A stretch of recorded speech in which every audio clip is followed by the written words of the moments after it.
so this is my lesson for the Bronze Art Award for level 2, and mine is going to be on writing. So I'm doing this as I go. So first, because I find it easier to do my writing with characters that I already know and characters that I enjoy watching or being behind as I'm playing a game, I decided to basically write fan fiction. So I started off listing my favourite characters and who I think I can write about. So I started off with Ren Amamiya from Persona 5 and Ryuji Sakamoto from Persona 5, and then I went on to Persona 4 with Kanji Tatsumi and Yu Narakami.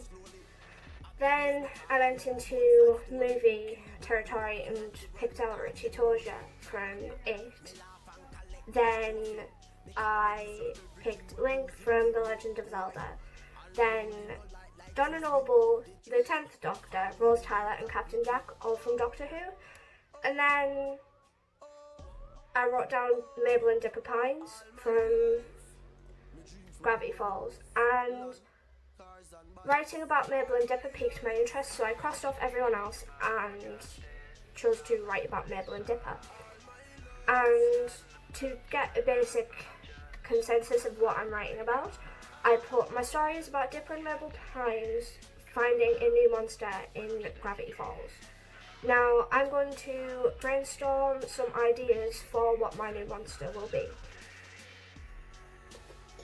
Before we jump to my finished brainstorm of the monster, I'd like to read a summary of the show Gravity Falls, as some of you might not know of the show. So the one I've found here is twins Dipper and Mabel Pines are sent to spend the summer with their great uncle, Uncle Stan, in the mysterious town of Gravity Falls, Oregon. Uncle Stan has the kids help him run the mystery shack, the tourist trap that he owns. The twins try to adapt to the weird surroundings, but sense there is something strange about Gravity Falls and begin to unlock its secrets. When Dipper uncovers a cryptic journal that offers an insight into the town's mysteries, he and Mabel use it and their enthusiastic desire to vanquish evil to battle the imminent mysteries that surround them. So I chose to write about Gravity Falls because anything could happen in Gravity Falls. So in the first episode of the show there is gnomes involved, and it starts off fairly light-hearted, and there is no way to explain it, but it can be quite difficult to understand if you haven't seen the show yourself. So I decided to write about it because I could make anything happen in the town of Gravity Falls, and I could use my knowledge of the series to my advantage, as the series continues to amaze and never fail to make people happy. And a show like that is bound to be giving off a lot of adventurous vibes. And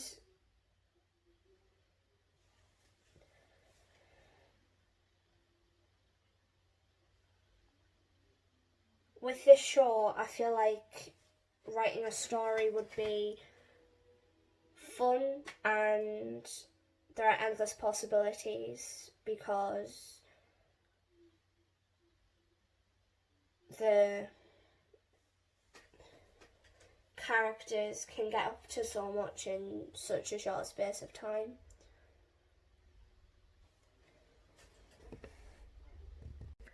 Right, so now that I have brainstormed some ideas for a monster, I have come up with a description and strength and weakness. So, what is this monster? This monster is an old man who seems fine when he visits the Mystery Shack, but during Summerween, which is Halloween, but they have it in summer as well in Gravity Falls, this man has a relic in which he turns into a banshee. This relic was left by Blendin Blandin on his last visit. Blendin Blandin is a time traveller from the future, and he is a prominent character throughout a few episodes of the show where they use time travel. And next I thought about the weakness, and I had some help from my mum, but we came up with, because Waddles is so pure, Waddles is Mabel's pet pig, which she gains in the first episode that Blendin Blandin is featured in. Waddles' oink is the only weakness that this banshee has.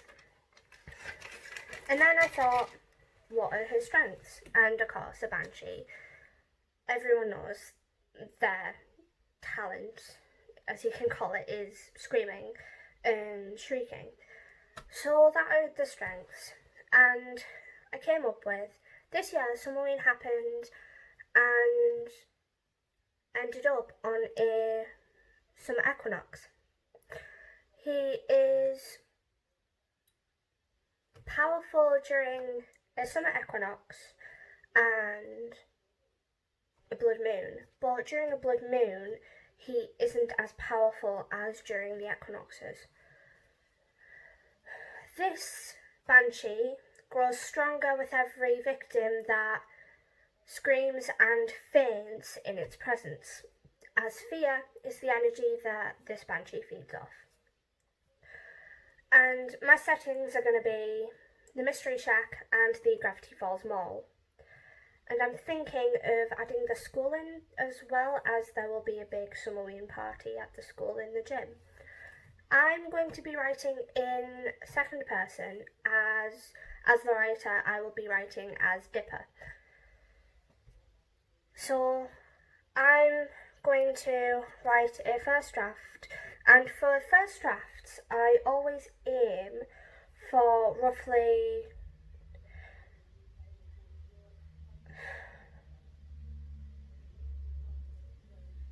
100 to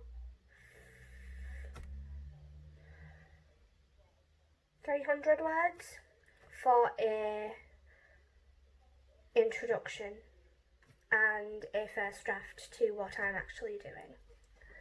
So I will cut to when I've finished the first draft, and then we can go from there, because after the first draft editing is required, and you can always improve on your writing, no matter if you think it's perfect. Even some authors agree that what they've wrote in the past hasn't been their very best and that could be improved, and which is why a lot of people do sequels and will add bits in later on, especially on websites like Archive of Our Own and fanfiction.net, where fanfics are constantly getting updated and edited.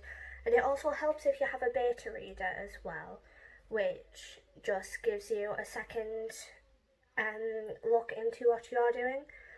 So always try to let your imagination just go. So I have just finished my first draft. Now, After your first draft, you can leave it if you feel like it is satisfactory, or you can edit it, or add things, take away things, and just do your own thing with it.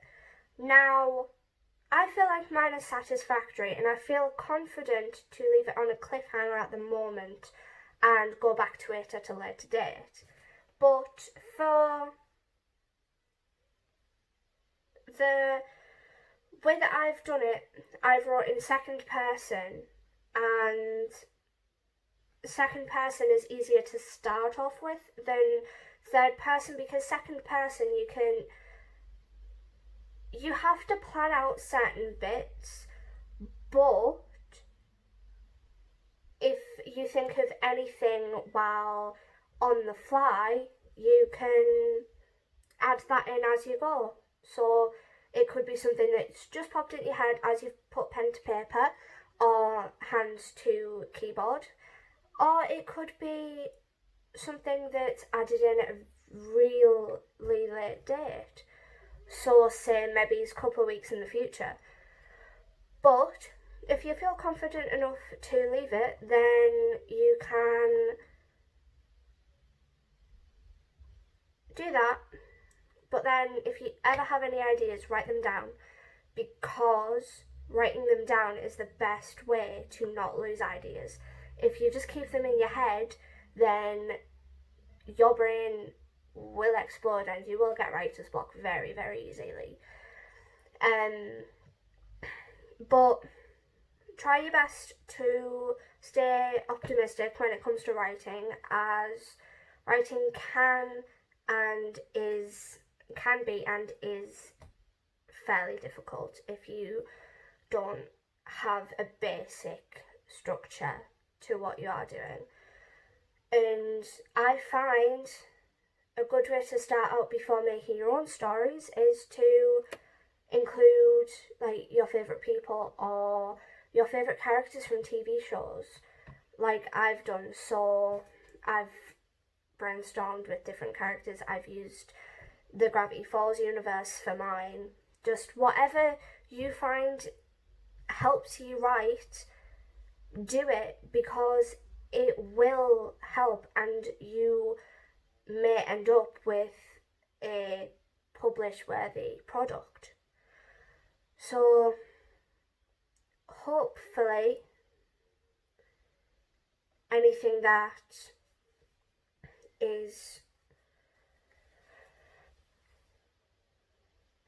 comes to mind and you write down, that can be added later on, whatever it is. Even if you think that it's stupid, just add it in, because that is the best way to do it. Here is a little video of my first draft. Now, as you can see, it is very basically written. I struggled with writer's block while writing this, but as I was writing in second person, I could just write as I went. Now, this isn't my best work, and I'm satisfied to leave it as it is, but I will go back to it in the future. Now, this does open my imagination up to other ideas, such as adding in more monsters and some monsters from the series while it was running. But at the same time, it opens the imagination to creating more original monsters as well. Now, as you can see at the top, I stated that it is written in Dipper's point of view, which it is, and to anyone who might be reading, they might be expecting it to be in third person, but you always specify whose point of view it is in at the top so people do not get confused while reading your work. And of course, with your work, it can stay private, or there are several websites where you can upload them and even make money from writing works on your favourite characters. There is sites like Wattpad and fanfiction.net, which are two very popular sites.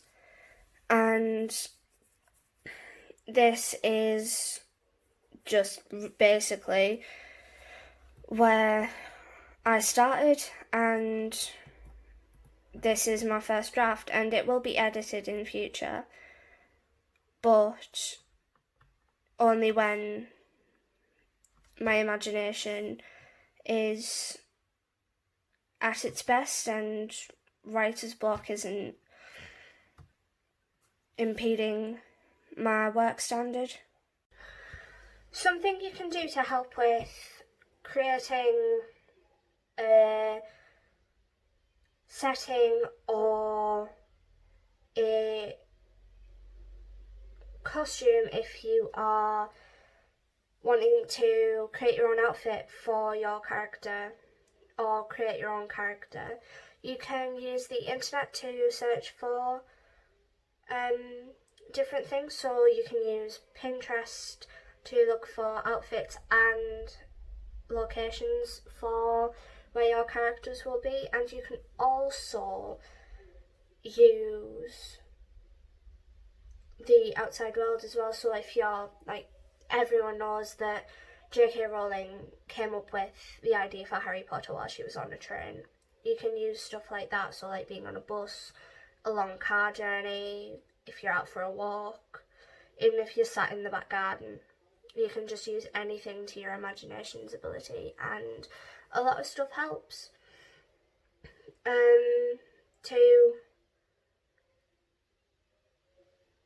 This is more for if you're creating like your own setting.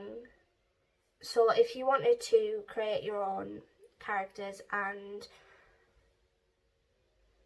do your own story and like make it up yourself from scratch, you'll need a 3-point plan, which is start, middle and the end. So the middle will be like the problem. And you also need to flesh out your characters, make sure you know what your characters are doing, make sure you know who they are, give each of them individual personalities, and villains can be very difficult to create if you are wanting a villain in your story. But for settings, say you want your setting to be in an abandoned house, then you could maybe look up creepy haunted houses on Google Images just to get an idea of where you're looking at when you're writing about your setting. And this can also help if you are writing about fictional characters as well, because it can give them a new place to explore. You can bring them into the real world. You can just let your imagination run free, really. And it does help, because don't always think of real world things when you're looking at writing about fictional characters, because sometimes it does help to stay in the character's universe, but also try to remember that you can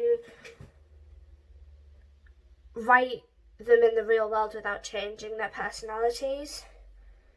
And if you do want to change their personality a bit, you can always state that one character or a few characters are going to be out of character when you're writing them, which can give people an idea of where you're going with this story and how it's going to progress onwards, which helps if people are reading it on a site like Wattpad, because some people like reading out of character stories and some people don't like reading out of character stories. And